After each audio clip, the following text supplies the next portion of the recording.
Ya, jadi apa namanya, lebih baik dibantu untuk menghilangkan daripada nanti kalian sama kayak luka batinnya Iwa ya, nggak sembuh-sembuh ya, karena belum dapat yang baru, terlalu dalam. Oke.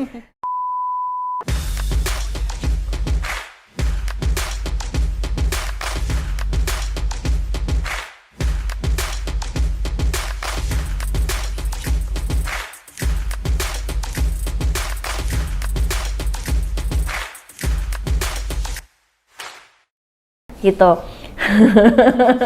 Lu pakai hidrokinon aja lu sembuhin di itunya. Luka batin lu bisa nggak? Gua resepin ntar. Boleh dong, boleh. Ya. Nah, faktanya adalah orang dengan kulit gelap atau sawo matang itu cenderung mempunyai noda hitam. Jadi cenderung mereka apa namanya mempunyai presentase lebih gede untuk mempunyai noda hitam bekas jerawat, oke, dibandingkan orang yang kulit lebih cerah. Jadi kalau kalian yang mempunyai kulitnya cenderung lebih gelap atau lebih sawo matang, jadi kalian harus ada ekstra ya perhatian untuk menghilangkan noda-noda hitam bekas jerawat ini. Caranya gimana? Gimana tuh, Dok? Nah, ini aku mau kalian bisa beli skincare ya yang mengandung bahan-bahan yang ada di bawah ini. Nanti Iwa bakal ini ya, ini satu-satu kalian bisa tring ya. Bahan yang mengandung 2-3% hidrokinon, tapi biasanya mereka diresepkan sama dokter sih, nggak bisa dibeli bebas ya kalau hidrokinon, tapi kalian bisa menghilangkan yang paling cepat pakai itu.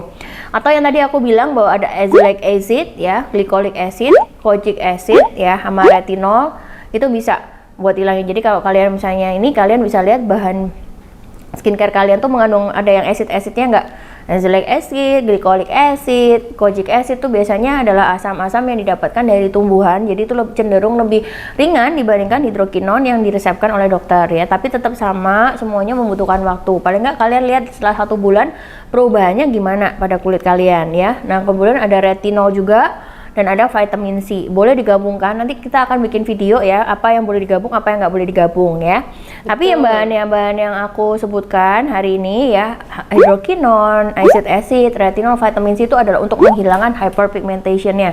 Dan jangan lupa kalian harus pakai sunscreen SPF 30 ya, supaya bekas yang kalian hilangkan tadi itu nggak timbul lagi, karena kalian ada hyperpigmentation yang karena matahari itu lain lagi. Jadi kalian harus menghilangkan hyperpigmentation yang karena akne dan mencegah supaya nggak timbul lagi karena sinar matahari. Oke, jadi jangan lupa pakai sunscreen SPF 30. Oke, apalagi Wak? Ini cara skincare-nya dulu sih. Nanti kalau kita bisa bahasin cara hyperpigmentation macam-macam sih sebenarnya. Nanti kita mau bahasin yang lebih common ya, hyperpigmentation-nya tuh apa aja, terus perawatannya yang bisa dilakukan di dokter tuh apa aja, karena sebenarnya permasalahan orang Indonesia tuh yang paling banyak adalah jerawat dan flek. Ada pertanyaan apa lagi? Berarti kalau pakai sunscreen harus yang SPF-nya 30 ya, Dok ya? Nggak boleh yang, kan ada tuh sunscreen yang SPF-nya 50, 35. Oke. Ini minimal pakai sunscreen-nya sendiri 30. Kenapa? Karena sunscreen itu berhubungan, makin SPF makin tinggi itu sebenarnya berhubungan dengan makin berminyak. Jadi untuk orang-orang yang berjerawat itu kan pasti, ini kan hyperpigmentation akne, berarti kan orangnya gara-gara jerawatan jadi hyperpigmentasi, pasti kulitnya masih berminyak kan. Kalau kalian pakai SPF-nya terlalu tinggi, takutnya nanti berminyak lagi, jerawatan lagi. Gitu. Jadi kalau bisa, sebenarnya gini loh, orang Indonesia juga kulitnya nggak gampang-gampang banget terbakar gitu. Jadi nggak usah pakai SPF yang terlalu tinggi, apalagi kalau misalnya Muslim kan sering ini ya, sholat ya, sering cuci muka ya, itu hilang kok SPF-nya gitu. Jadi kalian biasanya sering di-apply lagi ya. Jadi harus sering di-apply lagi. Jadi bukan kalian maunya yang lebih tinggi, tapi nanti jadinya makin berminyak, mendingan kalian pakainya SPF-nya sedang aja, yang cocok buat jenis kulit kalian, tapi kalian sering apply. Jadi misalnya habis sholat dipakai lagi, atau kalau misalnya mau aktivitas keluar ruangan di-apply lagi. Makanya botol sunscreen tuh sekarang kan kecil-kecil, supaya kalian bisa masukin kemana-mana. Nah itu. Jadi cara penghitungannya tuh guys, 1 SPF itu 15 menit. Tuh. Wah, jadi kalau 30 SPF 30 kali 15 dibagi 60 menit. Nah, jadi melindunginya tuh berapa jam segitu. Ya. Tapi sebenarnya orang yang paling penting itu bukan SPF-nya berapa, tapi bahannya oil base atau water base. Kalau kamu berenang atau kalau kamu keringetan parah, kalau kamu pakai SPF yang bahan dasarnya water based itu akan hilang kena keringatmu atau kena kita pakai wudhu. Nah makanya kalau misalnya orang-orang yang kayak golf atau berenang atau olahraga air pada umumnya tuh mereka pakainya harusnya yang oil based. Ya, jadi kalau kena air dia nggak hilang.